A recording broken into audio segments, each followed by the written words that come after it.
The air gets colder here, doesn't it? The shadows deepen a little earlier. The silence feels a bit heavier. We are talking about places where the normal rules just seem to break down. Places where people walk into the woods or even just off a road and are simply never seen again. Today we are going to dive deep, very deep into one such place, a place shrouded in mist and mystery, a place known as the Bennington Triangle. Imagine, if you will, a quiet, often foggy region in southwestern Vermont. This is where the Bennington Triangle is said to exist. It is not an official geographical area, not something you will find on a map approved by the government. Instead, it is a term coined by folklorist and author Joseph Citro in the 1990s. He brought together a series of puzzling disappearances that happened in this specific area, mostly on or near Glastonbury Mountain, between 1945 and 1950. 5 separate people, in 5 separate incidents, all vanished without a trace. No bodies, no definitive explanations, just an eerie silence left behind. We are talking about a wild, rugged landscape here. Glastonbury Mountain itself is a strange place. It is not like other mountains in Vermont. It is known for its harsh weather, its dense forests, and its old, forgotten history. Once, there were small towns there, logging communities, but they failed. They became ghost towns, swallowed by the wilderness. The mountain has always had a reputation.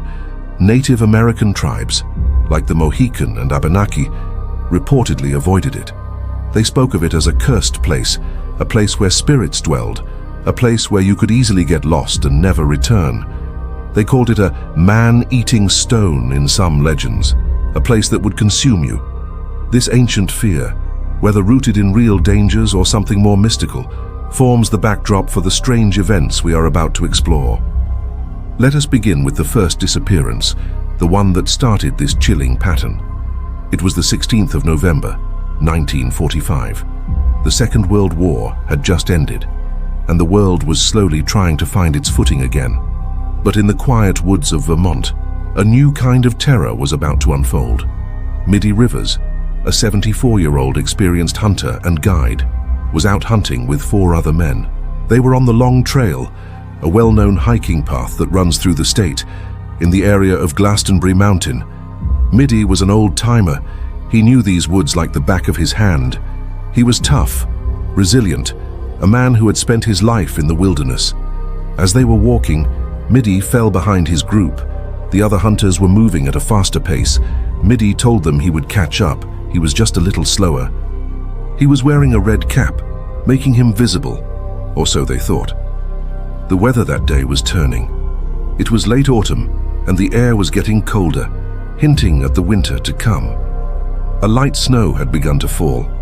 When the other men reached their designated meeting point, Middy was not there. They waited and waited. The snow began to fall more heavily. A feeling of dread started to creep in.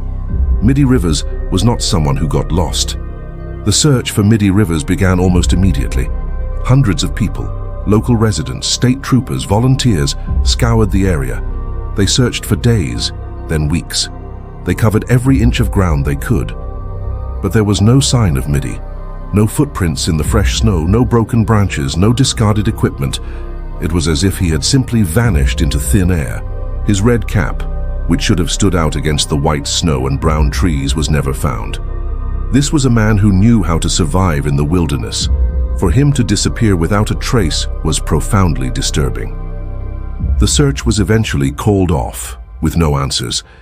The woods had swallowed him whole. Just over a year later, the mystery deepened. It was the 1st of December, 1946. A young woman named Paula Jean Weldon, a college student at Bennington College, decided to go for a walk. She was 18 years old, vivacious, full of life. She told her roommate she was going for a hike on the Long Trail. She was dressed in a red coat, black ski pants and sneakers. She was seen by several people that afternoon. A local general store owner saw her hitchhiking near the entrance to the Long Trail. A couple walking their dog also saw her on the trail itself, heading north. They noticed her because of her bright red coat. They were the last people to ever see Paula Jean Weldon. Paula was supposed to return to her dorm by dinner time. When she did not show up, her roommate became worried. The college was notified, and soon a massive search was launched. This search was even bigger than the one for Midi Rivers. Thousands of people joined in. Students, faculty, police, military personnel, even the FBI became involved. The news spread across the country.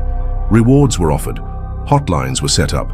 Her father, a prominent chemist, even brought in a private detective. The area searched was vast, focusing on the long trail and the slopes of Glastonbury Mountain. The conditions during the search were harsh. Snow fell, temperatures plummeted. The terrain was incredibly difficult, steep slopes, dense undergrowth, hidden ravines. Despite the overwhelming numbers of searchers, despite the thoroughness of the effort, nothing was found. Not a single trace of Paula. Her red coat, which should have been easily spotted, was never seen again. Her disappearance became one of the most famous missing person cases in American history at the time. It was baffling. How could a young woman simply vanish in an area where so many people were searching, often within hours of her last sighting? There were rumors, theories floated. Some thought she might have run away, but her family insisted that was out of character. Others suggested foul play, a murderer lurking in the woods, but again, no evidence. The Bennington Triangle had claimed its second victim, and the fear in the community grew. 3 years passed. The strange occurrences were not forgotten, but life continued. Then, on the 1st of December, 1949, almost exactly 3 years to the day after Paula Weldon disappeared, another unsettling event occurred. This time, it was a man named James Tedford. He was a veteran, 78 years old. He was traveling by bus from St. Albans, Vermont to Bennington to visit relatives. He was carrying his life savings in a bag. He was last seen on the bus. According to witnesses, he was on the bus when it left the last stop before Bennington. The bus was relatively full. When the bus arrived in Bennington, James Tedford was gone. His belongings were still on the bus, including his bag with his money and his packed suitcase. But James Tedford was nowhere to be found. How does someone disappear from a moving bus, especially one with other passengers? The bus driver and other passengers were questioned. No one recalled seeing him get off the bus or seeing anything unusual. It was as if he had simply dematerialized. This disappearance was different from the others, as it did not involve the wilderness directly, but it happened within the boundaries of the Bennington Triangle. It added a layer of bizarre confusion to the growing pattern. Was there a connection, or was it a horrifying coincidence? The lack of an exit point for Tedford from the bus has made this case particularly baffling. There were no stops between the last sighting and Bennington, where he was simply not there. The bus was checked, under seats, in the small restroom, nothing. He was just gone. The next year, 1950, saw 2 more disappearances, solidifying the pattern and deepening the dread. The 4th of October, 1950, 8-year-old Paul Jeffson was playing in his yard. He lived in the Shaftesbury area, near Glastonbury Mountain. His mother was inside, preparing dinner. Paul was outside, playing near a small barn on their property. He was a normal, happy child. His mother called him in for dinner, but he did not respond. She went outside to find him, but he was gone. The search for Paul Jeffson began immediately. His parents, neighbors, and eventually law enforcement launched a frantic search of the area around their home. The property bordered the vast wilderness of the Bennington Triangle. They searched the barn, the fields, the nearby woods. Just like the other cases, no trace of Paul was ever found. No footprints, no discarded toys, nothing to indicate where he had gone. An 8-year-old child vanished from his own yard in a matter of minutes. This case was particularly heartbreaking, highlighting the vulnerability of those in the area. The proximity to the wilderness, the sheer suddenness of his disappearance, sent shivers down the spines of everyone in the surrounding communities. People began to talk openly about a curse, about something evil lurking in those woods. And then, just 16 days later, on the 16th of October, 1950, the 5th and final disappearance occurred. Frida Langer, 43 years old, was hiking with her cousin near Somerset, another town within the Bennington Triangle area. They were near Somerset Reservoir, a picturesque spot. As they were crossing a small stream, Frida slipped and fell. Her clothes got wet. She told her cousin she was going back to their campsite, which was only about 1.5 miles away, to change into dry clothes. She told him she would be right back. Her cousin waited and waited. Frida Langer never returned. Again, a massive search was launched. Hundreds of volunteers, police, and search and rescue teams combed the area around Somerset Reservoir and the nearby woods. The terrain was rugged, but the search was thorough. They searched for days. The search was eventually called off. Then, after 7 months, on the 12th of May 1951, Frida Langer's body was found. But here is where it gets even stranger. Her body was found in an open field, in an area that had been searched thoroughly multiple times. It was in an area that was relatively accessible and not very far from where she was last seen. The body was too decomposed to determine a cause of death. How could a body be missed in a well-searched area for 7 months, only to appear in an open field? This finding, instead of bringing closure, only added another layer of mystery to the Bennington Triangle cases. It made people wonder if her body had been moved, or if something even more inexplicable had occurred. So we have 5 disappearances, all within a 5-year period, all in the same general area. Middy Rivers, Paula Jean Weldon, James Tedford, Paul Jeffson, Frida Langer. 1 elderly hunter, 1 college student, 1 veteran from a bus, 1 young boy, and 1 woman who slipped in a stream. All gone, or in Frida's case, gone and then strangely found. No clear answers. Now let us talk about the setting itself, Glastonbury Mountain and the surrounding Bennington Triangle area. To understand why these disappearances are so chilling, you need to understand the geography and history.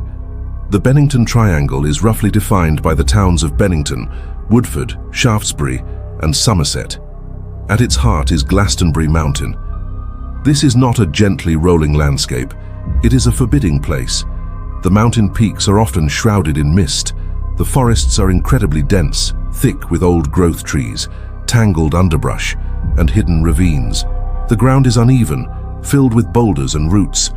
Navigating it, even with a map and compass, can be incredibly difficult. The weather in this part of Vermont is extreme. Winters bring heavy snowfall and bitter cold. Temperatures can drop quickly, leading to hypothermia even in mild conditions if you are unprepared. Summers can bring sudden thunderstorms. Visibility can drop to near zero in fog or heavy snow. A person can get disoriented very easily. If you step off a marked trail or wander away from a known path, it is shockingly easy to get lost. Once you are lost, panic can set in. You might wander further off course, fall down a hidden crevice, or succumb to the elements. Historically, Glastonbury Mountain has always been a place of isolation. In the 1800s, there were small settlements on the mountain. Towns like Glastonbury and Fayetteville were logging and mining communities, but they were tough places to live. The land was not good for farming. The resources were limited. By the early 1900s, these towns had dwindled to almost nothing. The residents left, seeking easier lives elsewhere. The buildings fell into ruin, swallowed by the encroaching forest. Today, you can still find remnants of these ghost towns: old foundations, stone walls, rusted farm equipment, but they are overgrown, hidden. These decaying structures, coupled with the harsh environment, give the mountain a desolate, eerie feel. It is a place that feels forgotten, ancient. The local legends, passed down through generations, only add to the mystique. The Native American stories of Glastonbury being a place to avoid, a cursed place, are often repeated. Some stories speak of a great stone that swallows people whole, a kind of portal or a place where the veil between worlds is thin. Whether these are true warnings or just cautionary tales for a dangerous environment, they certainly set a creepy tone for the area. This background, the harsh environment, the isolation, the history of failed settlements, and the local folklore all contribute to the feeling that the Bennington Triangle is not just a place of random misfortune, but a place with a dark presence. So what could have happened to these 5 people? Let us explore some of the theories that have been put forward over the years. We will start with the more grounded, logical explanations, and then move into the more speculative, even supernatural ones. One of the most obvious explanations for disappearances in a wilderness area is environmental factors. The weather in the Bennington Triangle is notoriously unpredictable and severe. A sudden snowstorm, a blizzard, or even just a rapid drop in temperature can be deadly. Hypothermia is a real killer. When your body temperature drops too low, you become confused, disoriented, and eventually lose consciousness. Someone suffering from hypothermia might wander off aimlessly, or even paradoxically start to undress as a result of paradoxical undressing. If Midi Rivers or Paula Weldon got caught in a sudden cold snap or snow, they could have succumbed to the elements. Their bodies might have been quickly covered by snow, making them impossible to find. Over time, bodies decompose and are scavenged by wildlife, making discovery even less likely. The terrain itself is also a major factor. Glastonbury Mountain is rugged. There are steep cliffs, deep ravines, hidden sinkholes, and old, abandoned mine shafts and wells. It is entirely possible that one or more of the individuals fell into one of these natural or man-made traps. If they fell into a crevice or an old well, they might have been trapped and died, their bodies hidden from view. Even with extensive searches, these features can be missed. A search team might walk right by a hidden shaft opening that is covered by thick brush and leaves. Over time, the elements and wildlife would ensure that little evidence remained. Animal attacks are another possibility, though generally less likely to explain multiple disappearances without any trace. Bears, bobcats, and coyotes inhabit the area. While a direct attack leading to a person being completely consumed is rare, a large predator could drag a body away and scatter remains. However, in cases of disappearances, there is usually at least some sign, some struggle, some clothing, some bones. The complete lack of evidence in most of these Bennington Triangle cases makes animal attacks a less compelling sole explanation for all five. What about human factors? Could a serial killer have been operating in the area? This is a common theory when multiple people disappear in a short time frame. A predator who knew the area well, who could pick off unsuspecting individuals and dispose of their bodies without a trace. The fact that no bodies were found for 4 out of 5 cases, and Frida Langer's body was found in such a strange way, might suggest a highly efficient killer. However, there has never been any evidence of a serial killer in the Bennington Triangle area. No arrests were ever made, no other victims were ever linked. The victims themselves were diverse in age and circumstance, making it less likely they were all targeted by the same individual for the same reasons. While possible, the lack of any leads or arrests makes this a difficult theory to prove. Kidnapping or foul play is also a consideration. Could Paula Weldon have been abducted? Could Paul Jeffson have been taken from his yard? The disappearance of James Tedford from a bus certainly points to something suspicious. Could he have been robbed and thrown from the bus, his body hidden? Again, without any evidence, these remain speculative. The lack of witnesses and the sheer scope of the search efforts for some of these individuals would suggest that any foul play was incredibly well executed. What about simply getting lost? This is a very real possibility in any wilderness setting. Even experienced individuals can become disoriented. A slight misstep, a sudden change in weather, a momentary lapse of concentration, and you could be off trail and heading deeper into the woods. The Bennington Triangle is known for its confusing terrain. If you are lost, panic can set in, leading to irrational decisions. Exhaustion, dehydration, and exposure can quickly follow. While plausible for individual cases, the cluster of 5 disappearances in such a short period, with 4 being complete vanishes, suggests something more than just typical lost hiker scenarios. Now let us delve into the more speculative theories, the ones that wander into the realm of the paranormal and supernatural. These are the theories that captivate imaginations and make the Bennington Triangle truly legendary. One of the most persistent theories involves Native American legends and curses. As mentioned earlier, the local tribes reportedly considered Glastonbury Mountain a sacred or cursed place. Some legends speak of a powerful man-eating stone on the mountain, a place where spirits resided, or a place where people were simply absorbed. Could there be an ancient, malevolent force at play? This theory leans heavily on the idea that the land itself has a memory, or a will, and that it chooses to consume certain individuals. While fascinating, there is no scientific way to prove or disprove a curse. It adds to the mystique, but does not provide a concrete explanation. However, The fact that the indigenous people avoided the area speaks volumes about their historical understanding of its dangers, whether supernatural or environmental. UFOs and alien abduction are another popular theory in such mysterious disappearances. Strange lights or objects in the sky are often reported in remote areas. Proponents of this theory suggest that the individuals were abducted by extraterrestrial beings. The complete lack of bodies for most cases, and the bizarre discovery of Frida Langer's body, could be explained by alien intervention. Perhaps they were taken for study, or simply removed from our dimension. There have been some scattered reports of unusual aerial phenomena in the general Vermont area over the years, but nothing directly linked to these specific disappearances. This theory falls into the realm of pure speculation, with no physical evidence to support it. But it is a common explanation for phenomena that defy conventional understanding. Cryptids, like Bigfoot or other unknown large creatures, are sometimes suggested. The idea is that a large, territorial animal, unknown to science, might be responsible. Perhaps they see humans as a threat or as prey. This creature would be powerful enough to carry a body away and hide it effectively. The dense forests of Glastonbury Mountain would provide ample cover for such a creature.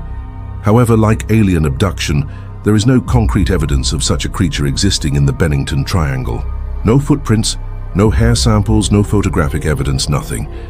While the wilderness is vast, the idea of an unknown species being responsible for multiple abductions is a big leap of faith without proof.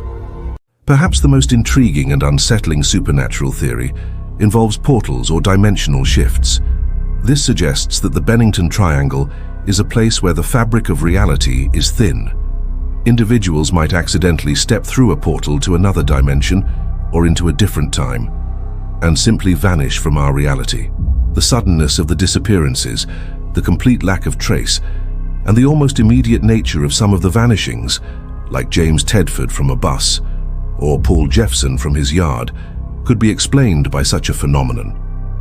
Frida Langer's body reappearing 7 months later in a previously searched area could be interpreted as her body being returned from another dimension, or perhaps falling back through a portal in a different location. This theory is exciting to contemplate, but again completely unprovable.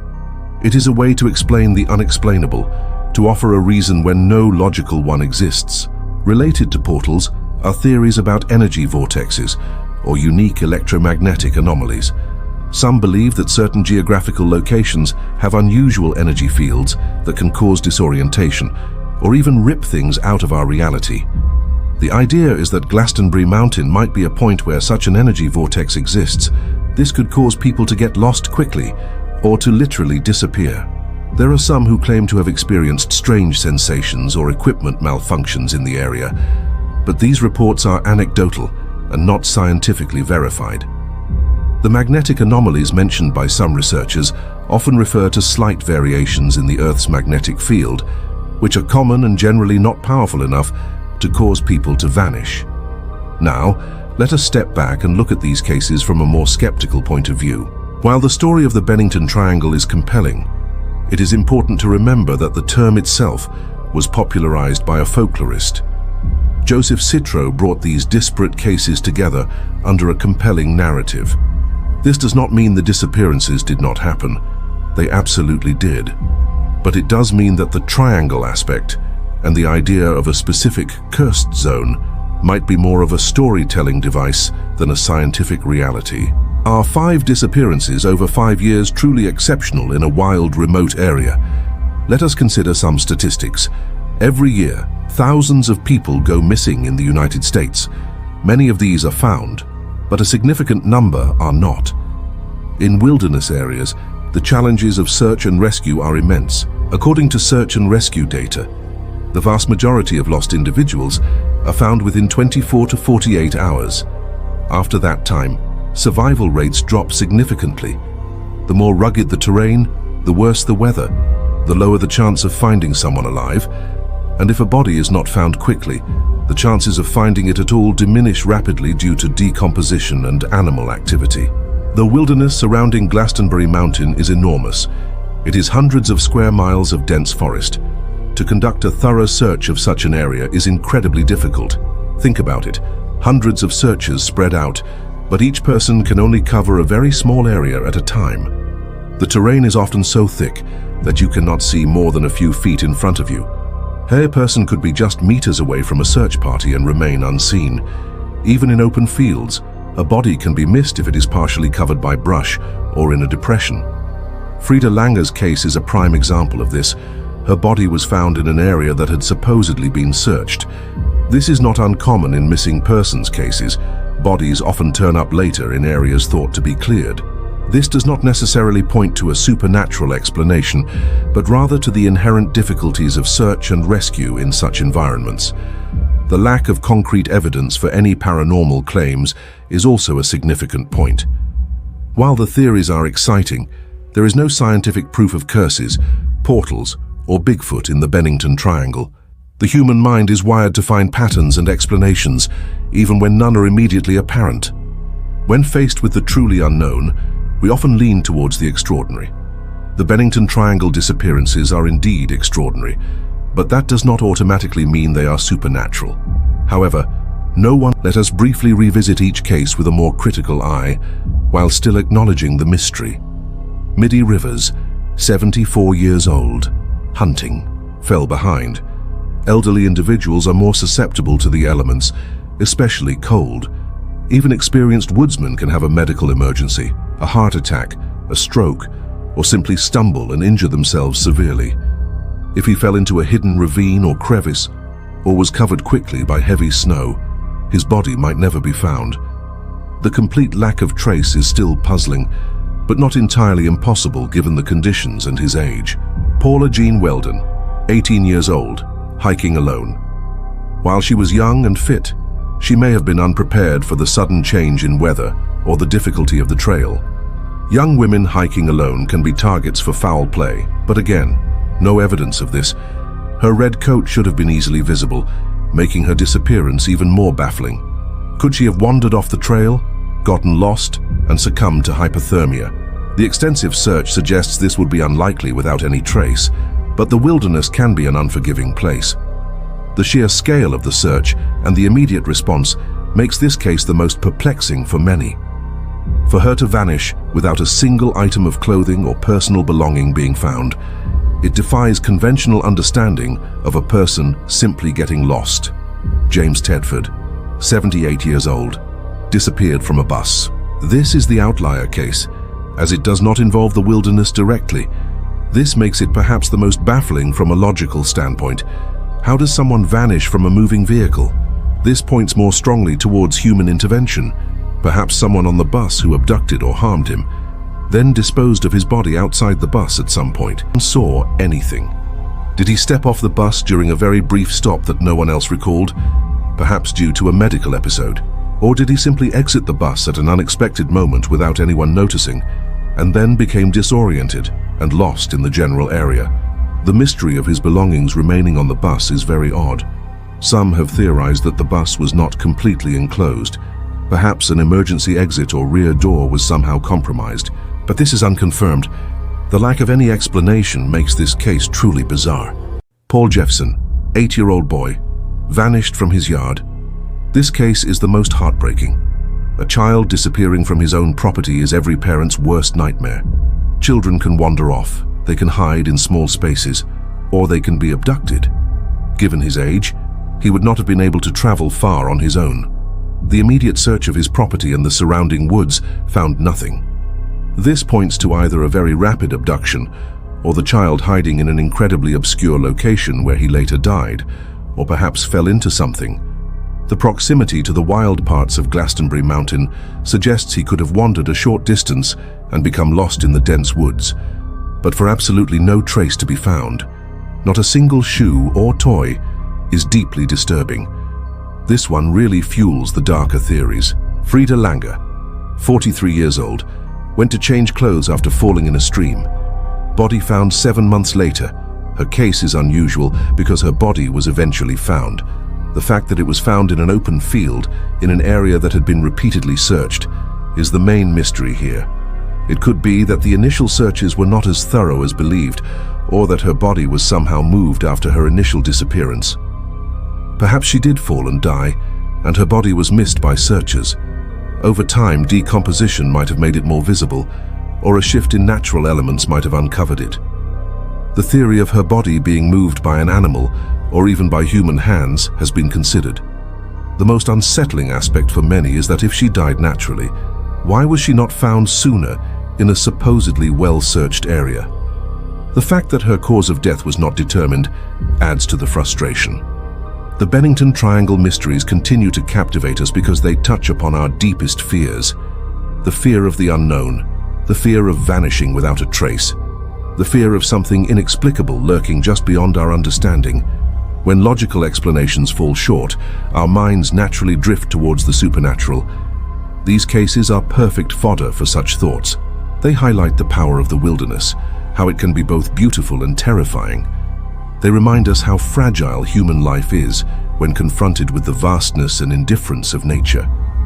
The human desire to find answers is powerful. We want to know what happened. We want closure for the families of the missing. But in the Bennington Triangle, closure has been elusive. The lack of concrete evidence for any single theory allows all theories to persist. For some, it is a testament to the harshness of the Vermont wilderness. For others, it is proof of something truly mysterious, something beyond our current scientific comprehension.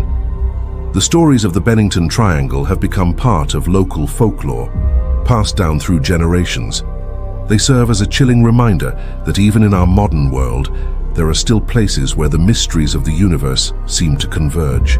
Places where people simply disappear, leaving behind only questions, whispers, and the cold, vast silence of the mountains.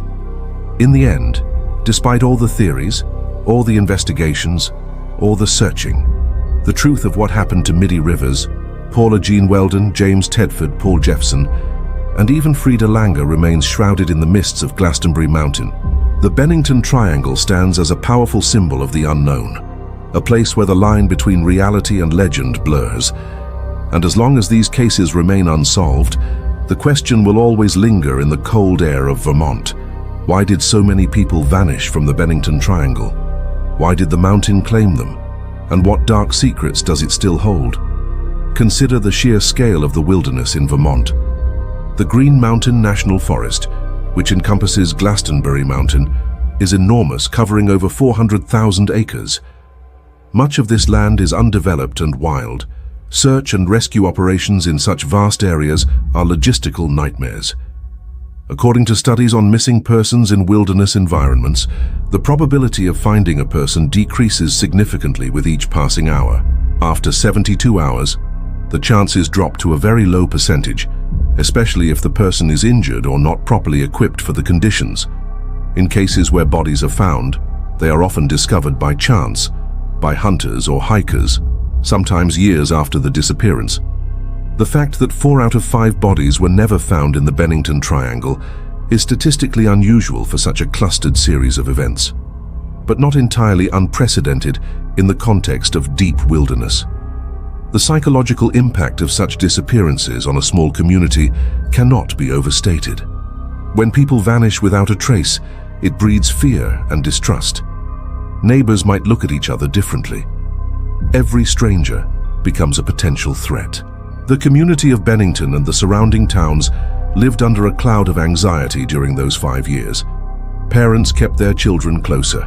Hikers thought twice before venturing onto the long trail alone. The idea of a local monster, whether human or supernatural, took root in the minds of the residents. This shared trauma further cemented the idea of a cursed area, reinforcing the folkloric narrative. The concept of missing 411 cases, popularized by former police officer David Paulides, has drawn parallels with the Bennington Triangle. Paulides investigates clusters of mysterious disappearances in national parks and wilderness areas across North America. His research highlights similar patterns seen in the Bennington cases, such as people vanishing without a trace, often experienced outdoors people, sometimes in strange circumstances, and sometimes with bizarre recoveries of bodies or clothing. While Paulides often suggests unexplained forces, his work does draw attention to the statistical anomalies that occur in these types of disappearances. The Bennington Triangle cases fit many of his criteria, further adding to their enigmatic nature. Think about the search technologies available in the 1940s and 1950s. There were no drones, no advanced thermal imaging cameras, no GPS trackers. Search efforts relied heavily on human eyesight, dogs, and maps. While large numbers of people were involved, their effectiveness was limited by the rugged terrain and the lack of advanced tools. Today, a search for someone in the Bennington Triangle would involve much more sophisticated equipment and techniques. Yet even with modern technology, finding someone in such vast wilderness remains a monumental challenge. The fact that they could not find Midi Rivers or Paula Weldon with the resources they had at the time does not automatically point to supernatural intervention, but rather to the inherent difficulty of the task. What about the possibility of an organized criminal element? Could there have been a smuggling route through the remote areas of Glastonbury Mountain, and the vanished individuals stumbled upon something they should not have seen? Or perhaps they were mistaken for someone else. This theory is often proposed in cases of multiple disappearances. However, there has never been any evidence of such activity in the Bennington Triangle during that period. The disappearances seem too random in terms of the victims to suggest an organized crime operation. They do not fit the profile of witnesses being silenced. The Bennington Triangle stands as a powerful example of how folklore and mystery can take root in a community. The stories have been retold countless times, each retelling potentially adding a new layer of intrigue. Joseph Citro's writings certainly cemented the triangle concept, drawing attention to a series of tragic events that might otherwise have been viewed as separate, isolated incidents of people getting lost in the woods. By connecting them, he created a narrative that resonated with people's inherent fascination with the unexplained. Even today, nearly 75 years after the last disappearance, the Bennington Triangle continues to draw attention from researchers, armchair detectives, and those simply curious about the unexplained. People visit the area, hoping to catch a glimpse of something unusual, or perhaps to feel the eerie atmosphere themselves. The long trail still winds through Glastonbury Mountain. Hikers still traverse its paths, sometimes unaware of the dark history beneath their feet. The enduring legacy of the Bennington Triangle is not just about the specific cases, but about what these cases represent. They represent the limits of our understanding. They challenge our scientific and logical frameworks. They force us to confront the possibility that there are forces at play in the world that we simply cannot comprehend, or perhaps cannot even detect. Whether these forces are natural, human, or something entirely otherworldly, the fact remains that 5 people walked into a specific region of Vermont, and 4 of them were never seen again, while the 5th reappeared in a manner that was almost as baffling as her initial disappearance. The simplicity of the language used to describe these events, the straightforward accounts of people just going about their lives and then suddenly ceasing to exist, is what makes the Bennington Triangle so chilling. There are no complex plots, no elaborate schemes, just ordinary people encountering an extraordinary end. This raw, unfiltered mystery is precisely what continues to fuel the channel known as Whispered Unknown, and it is why the Bennington Triangle will forever remain a whispered unknown, a place where the shadows are long, the secrets are deep, and the answers are as elusive as the very air we breathe. The tale of the Bennington Triangle serves as a stark reminder of the power of the wilderness. It teaches us that even in a world increasingly mapped and understood, there are still wild places that hold onto their secrets. Places where the line between what we know and what we fear becomes blurred. The mountains watch, silent and ancient, holding the truth of what happened to Midi Rivers, to Paula Jean Weldon, to James Tedford, to Paul Jeffson, and to Frida Langer. And perhaps they will never tell. Their secrets are buried deep within the earth, carried on the wind, and whispered in the chilling silence of the Vermont woods. The mystery endures, a haunting question mark in the heart of the Green Mountains.